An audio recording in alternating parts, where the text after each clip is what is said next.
കൊച്ചേട്ടന്റെ കത്ത്. Peer group എന്ന വ്യാജ ദൈവം.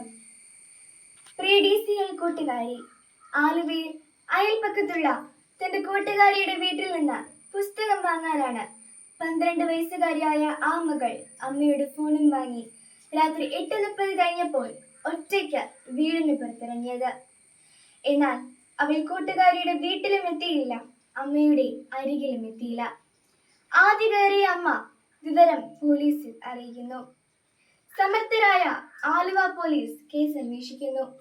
കുട്ടിയുടെ കയ്യിലുള്ള അമ്മയുടെ ഫോൺ ലൊക്കേഷൻ നോക്കിയപ്പോൾ സ്ഥലം കാസർഗോഡ്.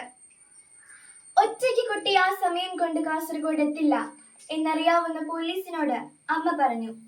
കൊച്ചിന് ഇൻസ്റ്റാഗ്രാം അക്കൗണ്ട് ഉണ്ട്. 12 വയസ്സുകാരിയുടെ ഇൻസ്റ്റാഗ്രാം പരിശോധിച്ച പോലീസ് ഞെട്ടി. ചെറായി ബീച്ചിൽ ഐസ്ക്രീം കച്ചവടം നടത്തുന്ന 26 വയസ്സുള്ള കൊല്ലംകാരനുമായി 12-കാരിയുടെ ചാറ്റിംഗ് കണ്ട പോലീസ് പോലും അന്തം വിട്ടു. ജാഗ്രതയോടെ കുട്ടിയെ കണ്ടെത്താൻ ആലുവ പോലീസ് സ്വന്തം വാഹനത്തിൽ യാത്ര ആരംഭിച്ചു.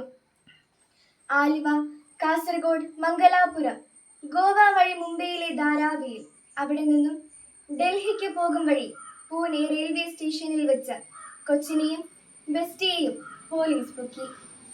കൊച്ചിന്റെ ഇൻസ്റ്റയിലെ ബെസ്റ്റിക്ക് പോക്സോ കേസിൽ അറസ്റ്റും റിമാൻഡും. ബാലതലമുറയുടെ സുരക്ഷിതത്വത്തെ പറ്റി സുബോധത്തോടെ ചിന്തിക്കുന്ന പല വിദേശ രാജ്യങ്ങളും 16 വയസ്സിന് താഴെയുള്ള കുട്ടികൾക്ക് സോഷ്യൽ മീഡിയ നിരോധിച്ചു കഴിഞ്ഞു. Australia, Brazil, UK, Indonesia, Malaysia തുടങ്ങിയ രാജ്യങ്ങൾ 2025 മുതൽ കുട്ടികളുടെ ഓൺലൈൻ ഉപയോഗം, സ്ക്രീൻ ടൈം, സോഷ്യൽ മീഡിയ അക്കൗണ്ടുകൾ എന്നിവ പരിശോധിക്കുകയും നിരോധിക്കുകയും ചെയ്തു കഴിഞ്ഞു. ആ രാജ്യങ്ങളെല്ലാം ബുദ്ധിവികാസം പ്രാപിക്കാത്തവരാണോ? ശാസ്ത്രീയ പുരോഗതിയെ അംഗീകരിക്കാത്തവരാണോ?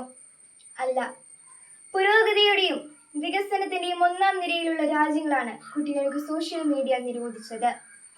പ്രിയ കൂട്ടുകാരെ, ഈ അടുത്ത കാലത്തെ ചില കൂട്ടുകാരുടെ സ്വഭാവവും പെരുമാറ്റവും മാതാപിതാക്കളെയും മുതിർന്നവരെയും ഏറെ ആകുലചിത്തരാക്കുന്നുണ്ട്.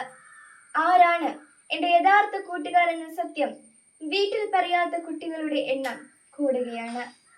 പല കുട്ടികൾക്കും അവരുടെ പെരുമാറ്റത്തെയും ശീലങ്ങളെയും തീരുമാനങ്ങളെയും സ്വാധീനിക്കുന്നത് അവരുടെ മാതാപിതാക്കളല്ല, മതബോധം പകരുന്ന ധാർമ്മികതയല്ല, പകരം അവരുടെ പിയർ ഗ്രൂപ്പാണ്. സമപ്രായക്കാരായ കൂട്ടുകാരാണ് പല കുട്ടികളുടെയും ദൈവങ്ങൾ. മുമ്പ് മാതാപിതാക്കൾ പറയുന്നത് ദൈവം പറയുന്ന പോലെ മക്കൾ കേട്ടിരുന്നു. ഇന്ന് പിയർ ഗ്രൂപ്പാണ് പലരുടെയും ദൈവം. സോഷ്യൽ മീഡിയയാണ് ദൈവം. ഇതുവരെ കാണാത്ത വെറും മോഹവാക്കുകൾ മാത്രം ഇൻസ്റ്റയിൽ കുറിക്കുന്ന അജ്ഞാതനായ സുഹൃത്താണ് ദൈവം.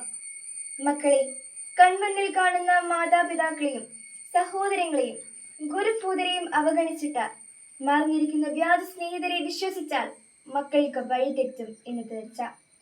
ചെറുപ്പം തന്നെയാണ് മക്കളെ. ചെറുപ്പം ഒരിക്കലും വലുപ്പമാകില്ല. മാതാപിതാക്കൾ നിങ്ങളെ നിങ്ങൾ ആഗ്രഹിക്കുന്നത് പോലെ വളർത്തണോ, അതോ നിങ്ങളുടെ നന്മയ്ക്കായി വളർത്തണോ?